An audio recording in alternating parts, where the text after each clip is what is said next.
My name is Sierra or Zobi. I'm a caster for NA VCL Challengers and Game Changers.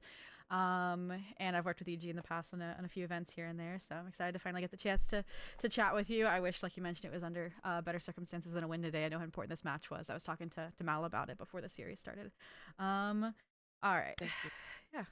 I will. Let's get the elephant in the room out of the way first, which is what everyone was talking about: the change up for Derek from Hmm. the chamber to the Tejo.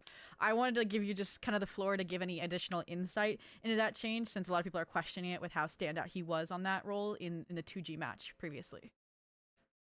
Yeah, we're still tinkering with it. It seems like right after the Tejo got nerfed, we were still running Tejo for quite some time. And that chamber nerf, or rather the chamber change that we brought in was pretty recent.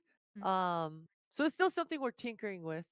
We still really like the Tejo on Lotus. I think it works out, and we've seen G2 still working with the Tejo, and Mm-hmm. it looks good. I think today regardless of the comp, regardless of chamber, regardless of Tejo, it was just a breakdown of our composure that definitely, regardless of the chamber, it wouldn't have really mattered. That 4v2 in the first half that we lost, that we threw, Yeah. it that snowball was, we could not stop it in the first half, unfortunately. Yeah, I know you mentioned that in the broadcast interview as well.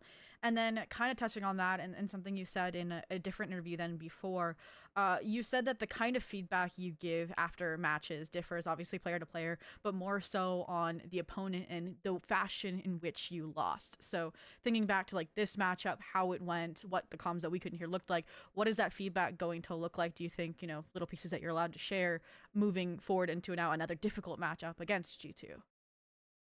Yeah, it's been a lot of our one of our bad habits right now is just not trusting the call. And these things can happen when you're just overthinking certain scenarios and not understanding how much and how many advantages we actually have and not being decisive in those moments with the advantages that we have. And it's been a struggle, and it makes sense. Those kind of growing pains I'm definitely used to, for sure. I think with this group it's a lot of different distractions that is kind of uh being the culprit for us. It's not so much in-game things, it's just little distractions that happen outside that's catching us and making us lose our composure. So I think for us we just need to double down and understand that this is what brought us here this deep into stage one. We almost qualified for Yeah. two different events in stage one, so in stage two we just got to remember that.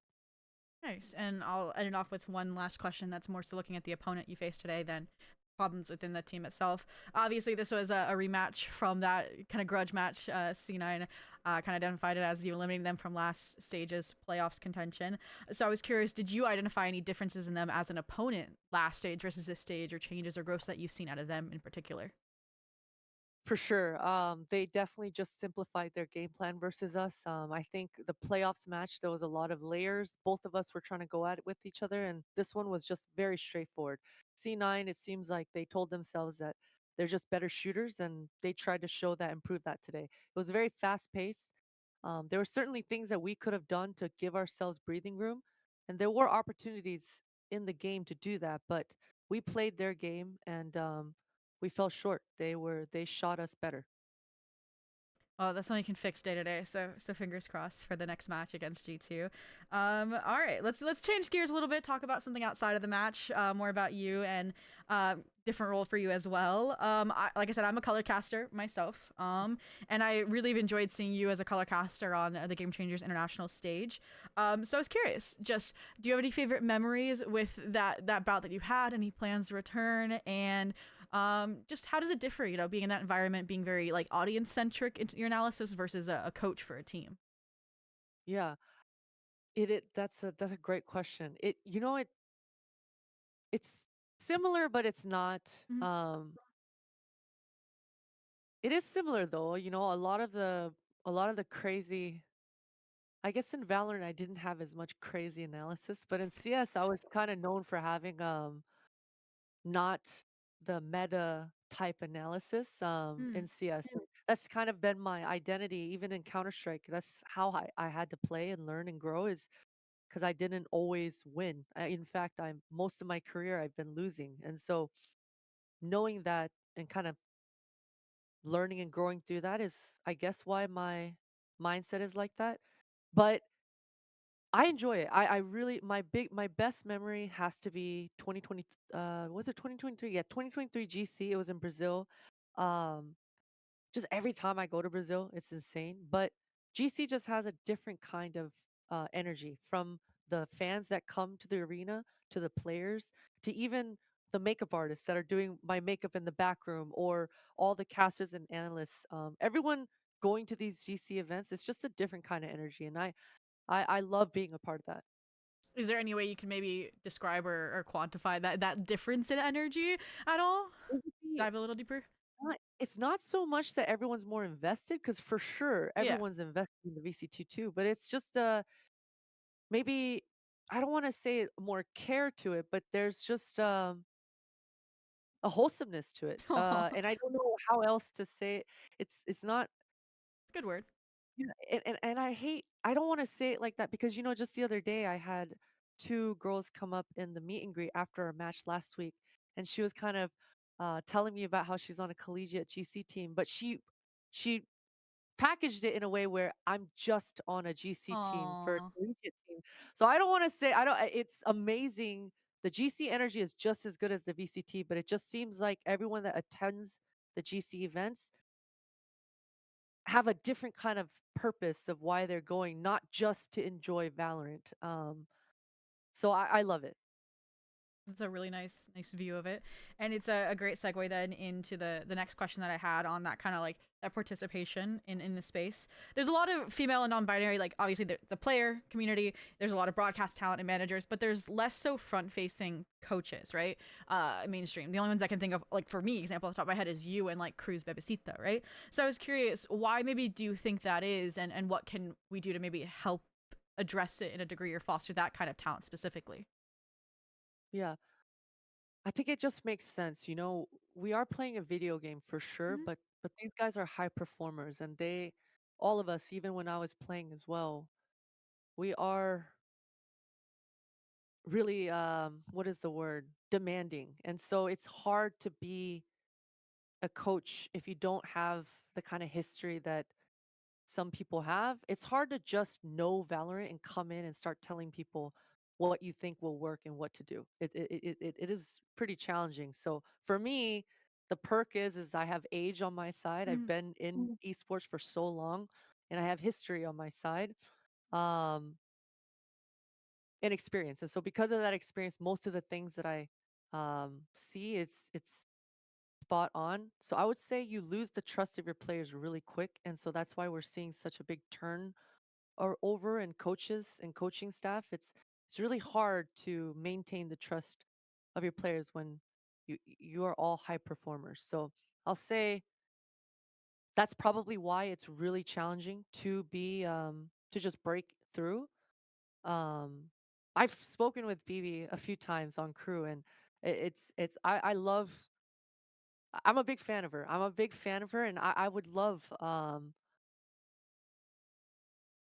I'm not sure how, I would love it if she could also, if we could just swap spots and then see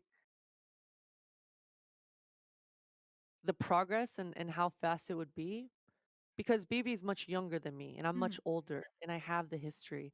So is it that is why my feedback is easy, it's easier to digest it coming from me? I'm not sure.